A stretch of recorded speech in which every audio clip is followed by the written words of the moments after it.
Morning to everyone. This is new video for you. Today we are going to learn something new. Update your English. अपनी English को थोड़ा मेरे साथ update करते रहिए और कोशिश करिए कि इस तरह से जो नए नए स्ट्रक्चर मैं आपको दे रहा हूँ इन स्ट्रक्चर का आप यूज़ कर सकें, क्योंकि हर सेंटेंस जो है वो सिर्फ इंग्लिश ग्रामर से ट्रांसलेट नहीं होगा कि आप सोच रहे हैं सिर्फ इंग्लिश ग्रामर पढ़ के और आप अपनी इंग्लिश को इम्प्रूव कर सकते हैं।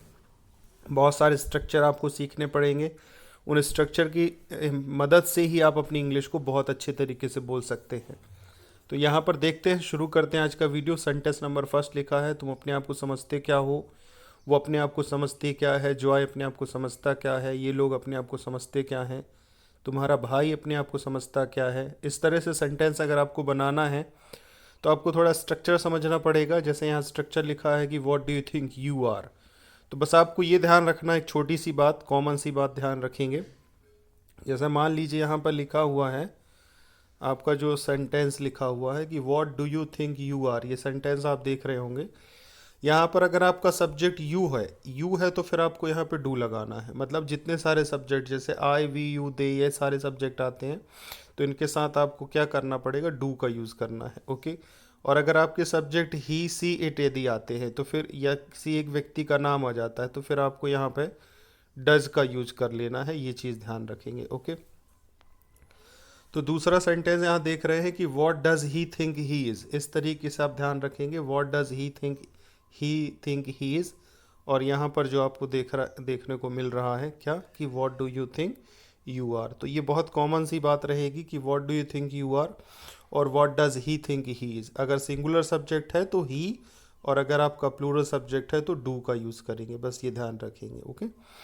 चलिए नेक्स्ट समझ लेते हैं कुछ सेंटेंस जो यहाँ पर आपने देखे। इन सेंटेंस को कैसे ट्रांसलेट करेंगे। जैसे सेंटेंस नंबर फर्स्ट है, तुम अपने आप को समझते क्या हो, तो इसको बोलना पड़ेगा कि what do you think you are. Next sentence है कि वो अपने आप को समझती क्या है, वो अपने आप को समझती क्या है, what does she think she is. Okay. तो बस ये रहेगा कि जो सब्जेक्ट आप यहाँ पर यूज कर रहे हैं वो सब्जेक्ट आपको यहाँ पे लास्ट में बोल देना है। ओके। और उसी के अकॉर्डिंग आपको यहाँ पे वर्ब भी रखनी पड़ेगी। जैसे यहाँ आपने सी यूज़ किया तो आपको यहाँ लास्ट में शी भी यूज़ करना है। ओके। तो इस तरीके से आप ध्यान रखेंगे। नेक्स्ट और देख लेते हैं, जैसे जॉय अपने आप को समझता क्या है। अब यहाँ पर जो आपका सब्जेक्ट यूज़ हुआ है वो जॉय है, तो जॉय तो एक लड़का है तो उसके लिए आपको यहाँ ही यूज़ करना पड़ेगा। अगर यहाँ पर किसी गर्ल्स का नेम होता तो फिर गर्ल है तो फिर आपको यहाँ पर सी यूज़ करना पड़ेगा। अगर यहाँ लड़के का नाम है किसी का भी तो यहाँ पे आप ही यूज़ करेंगे। नेक्स्ट यहाँ पे देखिए, अगला एग्जाम्पल देख लीजिए। जैसे अगला सेंटेंस लिखा हुआ है कि ये लोग अपने आप को समझते क्या हैं। तो ये लोग, जो ये लोग शब्द आया है, ये लोग, तो इसके लिए आपको यहाँ पे दे पीपल का यूज़ किया है। ओके। और दे पीपल के लिए आपको यहाँ पे सिर्फ दे का यूज़ करना होगा। लास्ट में आप यहाँ पे दे का यूज़ करेंगे कि what do they people think they are, what do they people think they are, इस तरीके से। और एग्जांपल्स देख लेते हैं। जैसे तुम्हारा भाई अपने आप को समझता क्या है, what does your brother think, what does your brother think he is, what does your brother think he is. तो योर ब्रदर जो है यहाँ पर ये एक सिंगुलर सब्जेक्ट है, इसलिए आपने यहाँ पे क्या यूज़ किया है, ही का यूज़ किया है। ठीक है। तो ये ध्यान रखेंगे, जो सिंगुलर सब्जेक्ट है यहाँ पर उसके लिए आपको, अगर लड़का है, अगर मेल है तो फिर आप यहाँ ही यूज़ करेंगे, अगर फीमेल है तो फिर आप यहाँ सी यूज़ करेंगे। ओके। जैसे यहाँ पर आप देख रहे हैं कि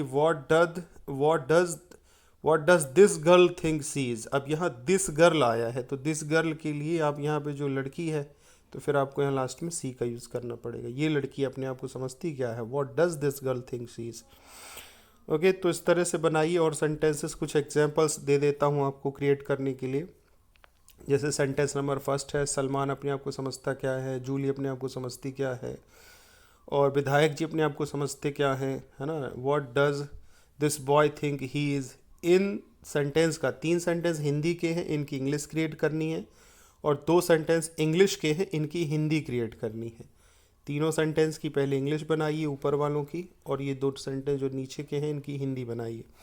और चेक योर इंग्लिश लैंग्वेज, अपनी लैंग्वेज को थोड़ा चेक करते रहिए, अपडेट करते रहिए, क्योंकि because we can not learn each and every thing with the help of only in grammar. सिर्फ ग्रामर की मदद से सब कुछ नहीं बोला जाता, कुछ स्ट्रक्चर की भी ज़रूरत पड़ेगी।